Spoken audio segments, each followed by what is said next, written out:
사랑하는 우리 캔코 선교회 지체 여러분, 요한계시록 강의 오늘 8번째 시간 가지려고 합니다.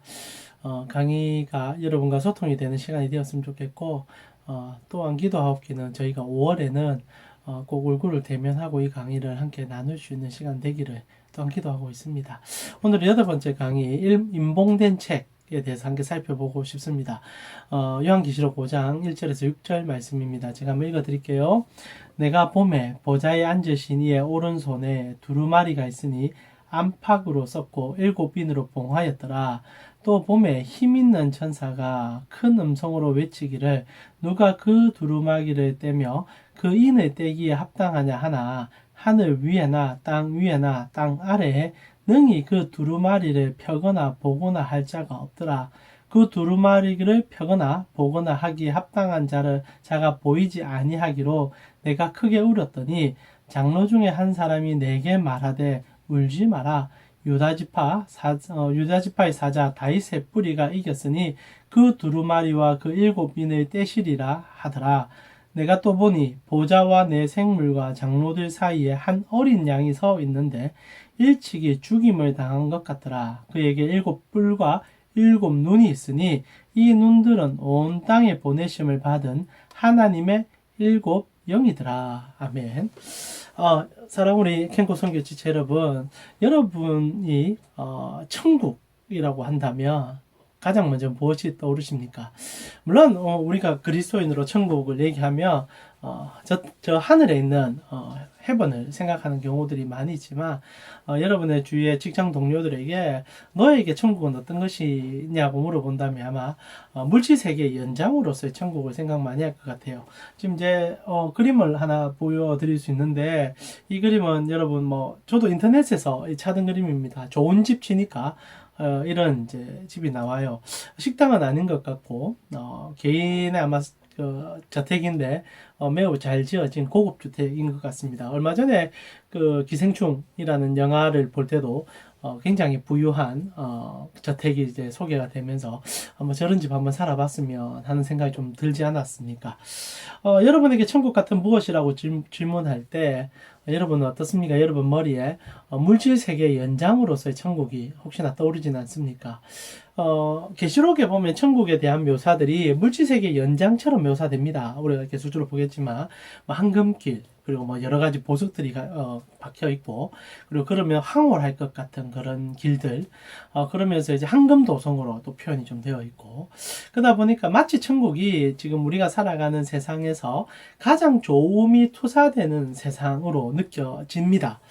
그런데 실제로 여러분 천국 같은 그 무엇 이라고 물어볼 때 여러분이 물질세계 연장으로서 계속 생각이 난다면 죄송한 표현입니다. 오늘 강의 첫 시작부터 여러분에게는 아직 하나님 나라가 먼 거예요.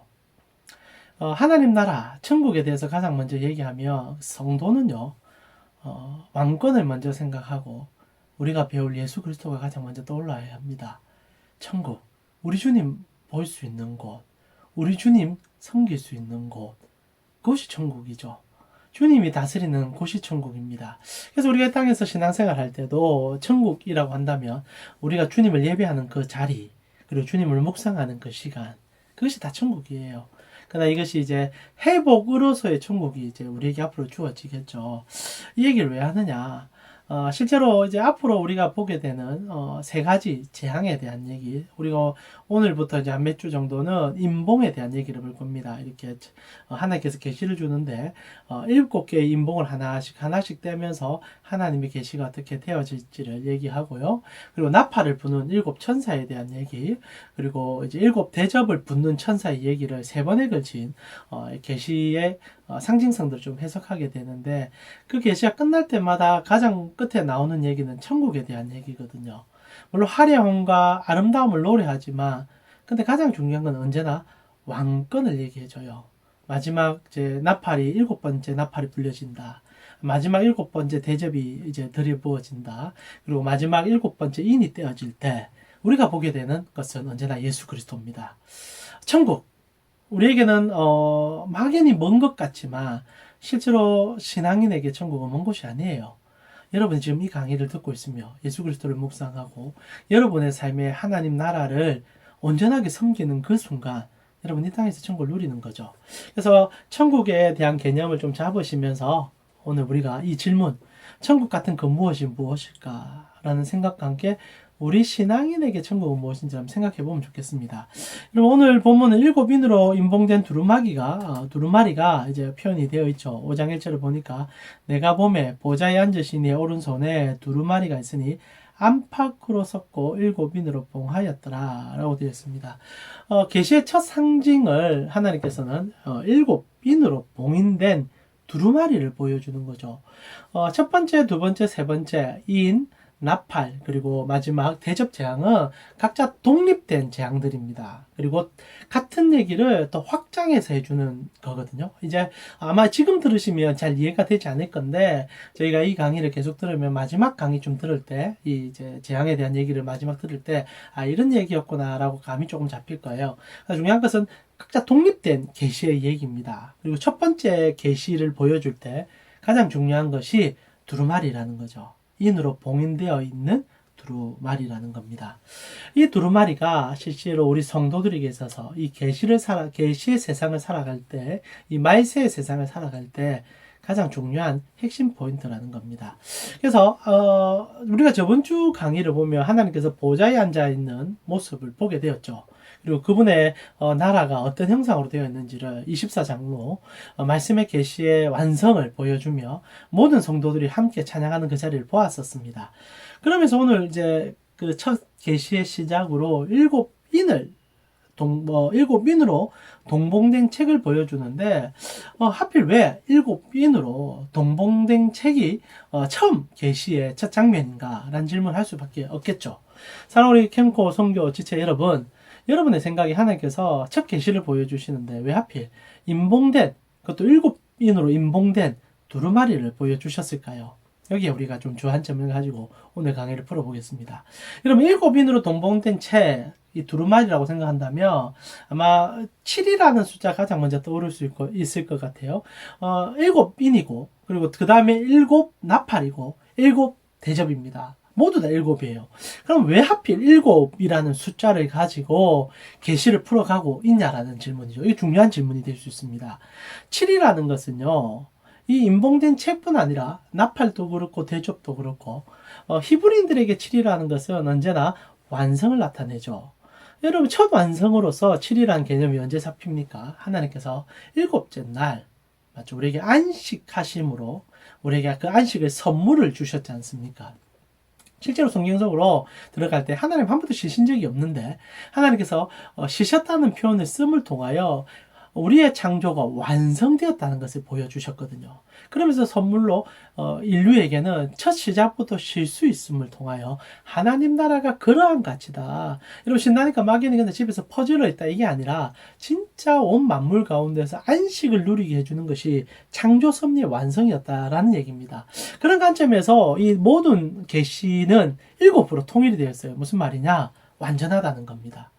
이 모든 계시들은 다 완전한 내용이다. 근데 그 완전성 안에 특이성이 있을 때 첫 번째는 두루마리, 두 번째는 나팔, 세 번째는 대접 이렇게 들어가죠. 그랬을 때 첫 번째 계시는 완전한 계시인데 이 두루마리의 완전성을 나타내게 되겠죠. 그래서 6일간 창조하셨고 7일째 안식하셨다는 개념.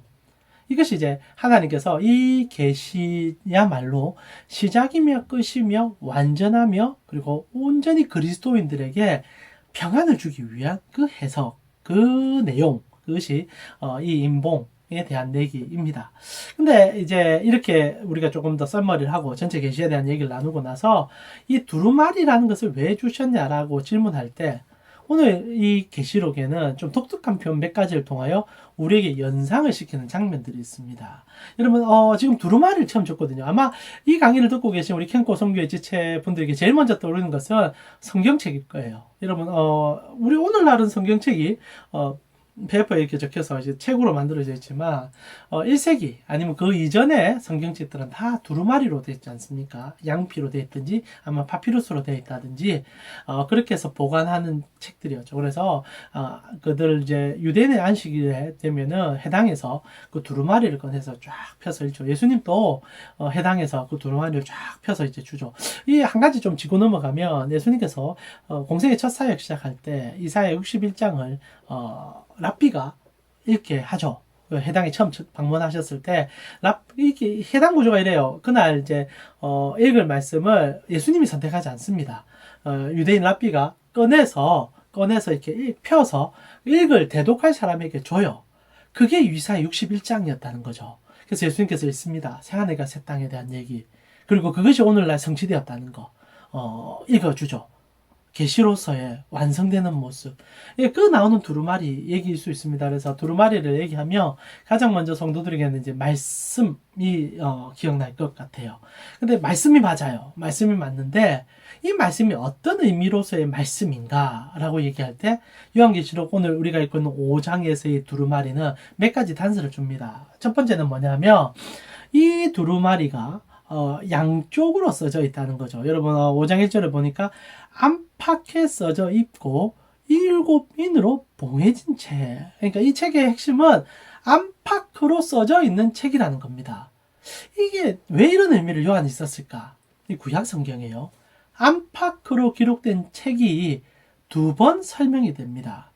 첫 번째 안팎으로 기록된 책이 무엇이었을까라고 질문한다면 여러분 너무 잘 아시는 10개의 계명이 적혀있던 두 돌판입니다. 자, 우리 출애굽기 32장 15절과 16절을 보니까 모세가 돌이켜 산에서 내려오는데 두 증거판이 그의 손에 있고 그 판의 양면 이쪽 저쪽에 글자가 있으니. 여러분 많은 사람들이 오해를 하던데 십계명은 뭐 이게 전면부만 적혀서 두 개가 있다 생각하지만 아니에요. 오늘 여러분 뭐라고 됐습니까? 그 판의 양쪽이면 저쪽에도 글자가 있다. 양면으로 써져 있거든요. 자, 물론 이 강의와는 조금 상관없는 얘기지만 우리가 출애굽기를 공부를 했었습니다. 기억하실런지 모르겠는데 이 두 돌판은 1계명에서 뭐 4계명까지, 5계명에서 10계명까지 적혀 있다고 우리가 이해하는 경우가 많은데 아니에요. 한 판에는 10가지 계명이 다 적혀 있습니다. 그것도 양면으로. 아마 추측하기는 1에서 4, 뭐 5에서 10 이렇게 돼 있고 두 개를 왜 했느냐? 이 약속이기 때문이죠. 계약 문서라는 겁니다. 그래서 같은 거 두 개를 모세에게 줬죠. 원래는 하나님이 하나 가지고 계시고 하나는 모세가 가져가야 되는 것인데 하나님이 공인을 하시고 모세에게 다 주셨어요.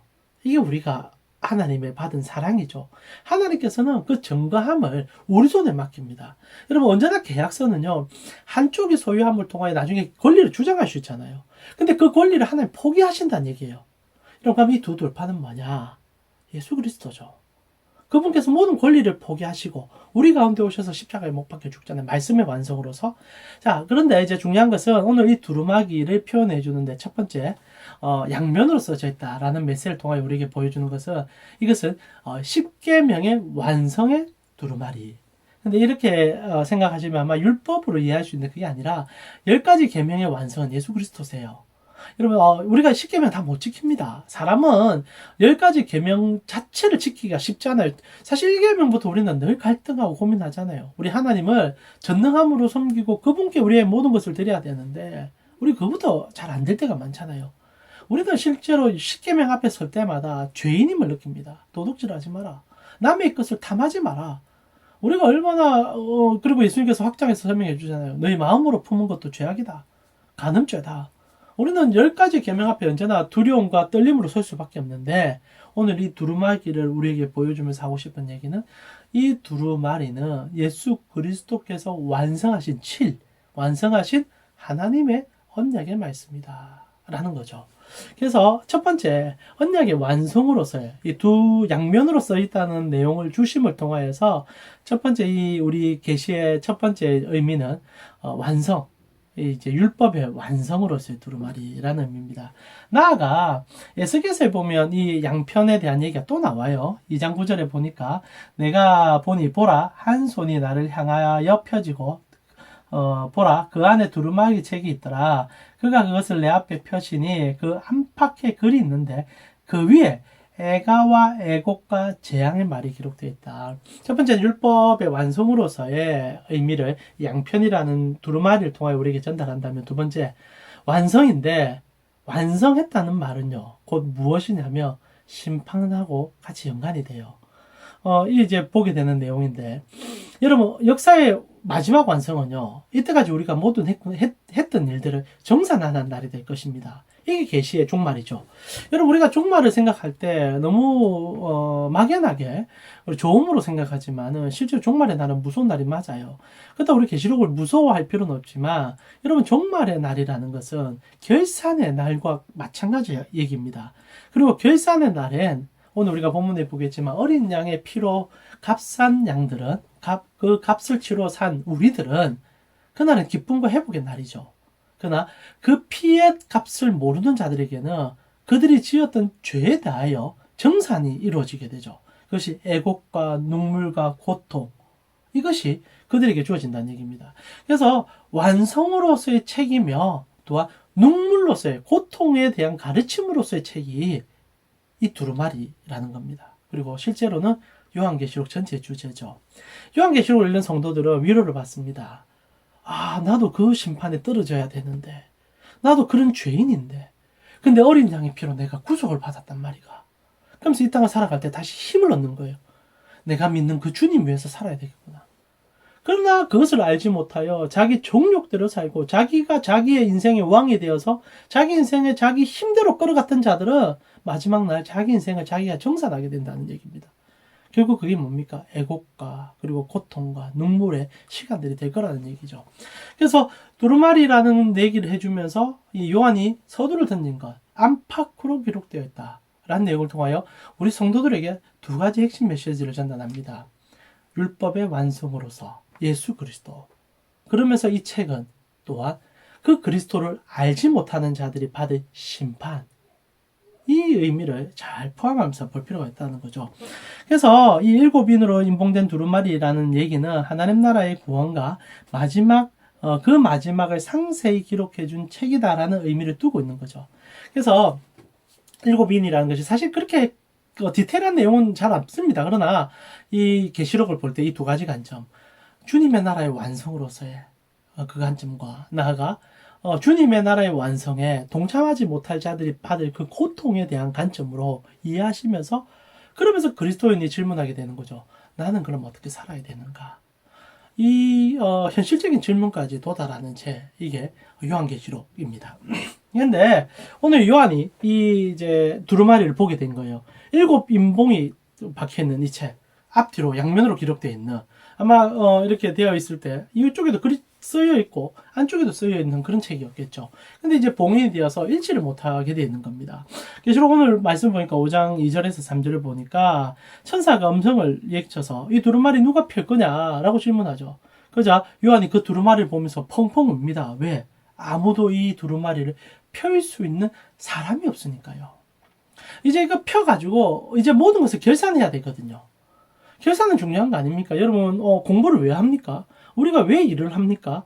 우리가 다 결산하기 위함 아닙니까? 여러분이 지금 캠코에서 일을 하는 것은 매월 결산해서 여러분이 일한 만큼의 보상을 받기 위해서 일하는 거잖아요. 여러분, 만약에 돈 안 주는데, 여러분이 아무것도 안 해주는데, 그게 있을 이유 없잖아요.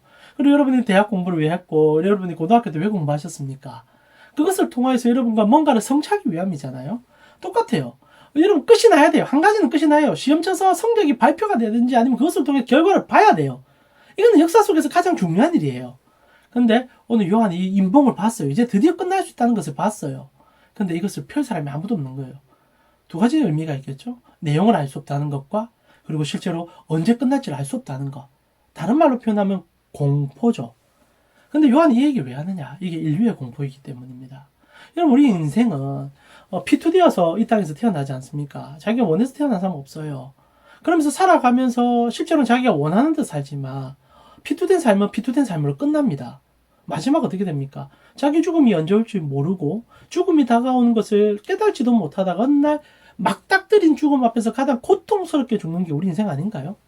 개인의 인생에도 이 인봉을 뗄 수가 없을 뿐 아니라 역사 전체에도 시작과 끝이 언제인 줄을 모르기에 오늘을 허망하게 살아가는 자들. 그래서 오늘의 쾌락만을 추구하는 자들이 사실 인류의 역사였던 것 같아요. 물론 크고 작은 변화도 있고 노력도 있고 헌신도 있지만은 언제나 우리는 막연함으로 시간을 보내는 자들이 아니었는가 싶습니다. 요한이 그걸 본 거예요. 우리 인생을 본 겁니다. 이 두루마리 속에서. 뗄 자가 없더라. 아무도 결산을 안 해주더라. 여러분, 인류 역사에 결산자가 없다는 것은 그만한 고통이 어디 있겠습니까? 여러분, 이번 선거가 어떤 면에서는 또 한편의 결산 아닙니까? 결산이고, 그리고 앞으로 또 다른 결산을 바라보는 자들의 한 표의 투자였다고 생각합니다. 동일하게 언제나 맞죠. 선거도 결산을 하듯이 우리에게는 그것을 통하여 뭔가 정의로움과 의로움이 드러나기 원하잖아요. 그럼 우리 인류 전체와 우리 개인의 인생 전체도 결산을 맞이해야죠. 안 맞이하고 싶은 게 사실 우리 솔직한 마음, 오늘 보게 되겠지만 솔직한 마음이겠지만 결국은 결산해야 돼요. 근데 결산을 언제 할지도 모르고 수능을 쳐야 되는데 날짜를 모른다 생각해 보세요. 언제가 수능 쳐야 되는데 내가 이제 대학 입시를 준비해야 되는데 날짜를 모르는 거예요. 그만큼 머릿속은 자가 어디에 있습니까? 노아는 이 두루마리 앞에서 울 수밖에 없는 거예요.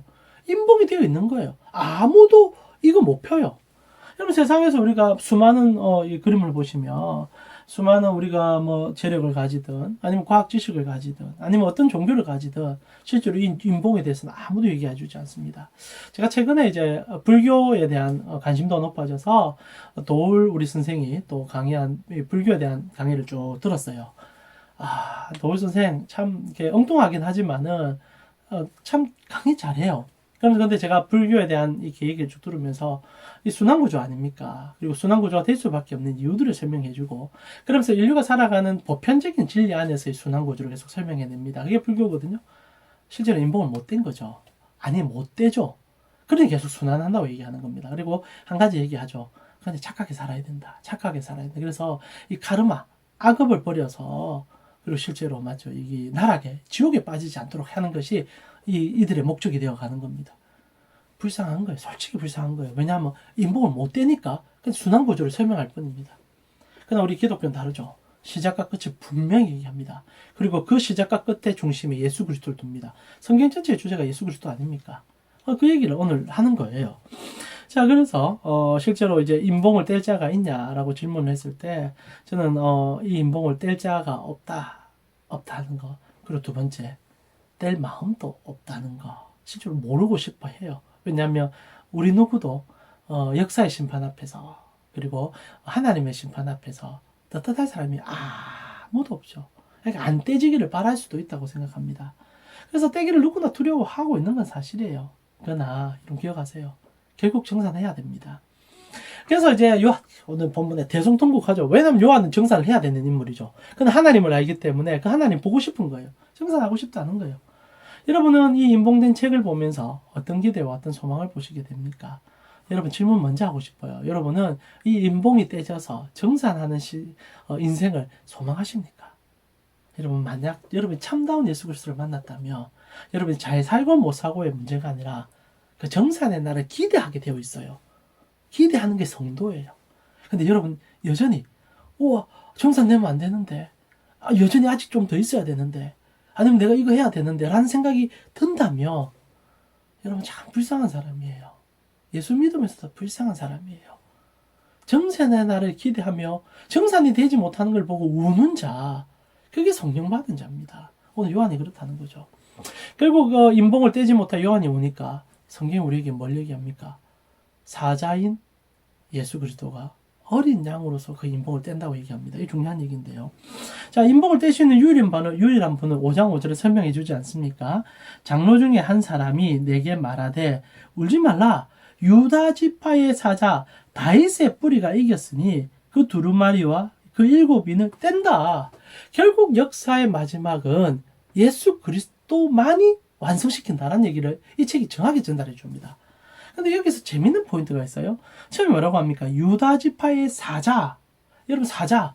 하는 그 라이온이 등장을 하는데 그래서 다윗의 뿌리가 이겼다. 유다 지파의 사자 다윗의 뿌리가 이겨서 이 인봉을 뗄 수 있다라고 얘기했는데 근데 7절 한번 볼까요? 7절에 보니까 그런 그 어린 양이 나와서 인봉을 떼더라. 이 아이러니가 오늘 본문에서 마지막 장면에 등장합니다. 분명히 사자로서 라이언이 포효하는 이 전쟁에 승리할 수 있는 이 라이언이 등장을 하는데 실제로 인봉은 누가 떼느냐? 사자가 아니라 어린 양이 뗐다는 거죠. 여러분 벌써 이 얘기 딱 들을 때 가슴이 뭉클하셔야 됩니다. 무슨 얘기입니까? 우리 구주 예수 그리스도께서 왕이신데 사자신데 나 살리려고 나의 인봉 떼주려고 어린 양이 되어서 십자가에 죽었다는 얘기입니다.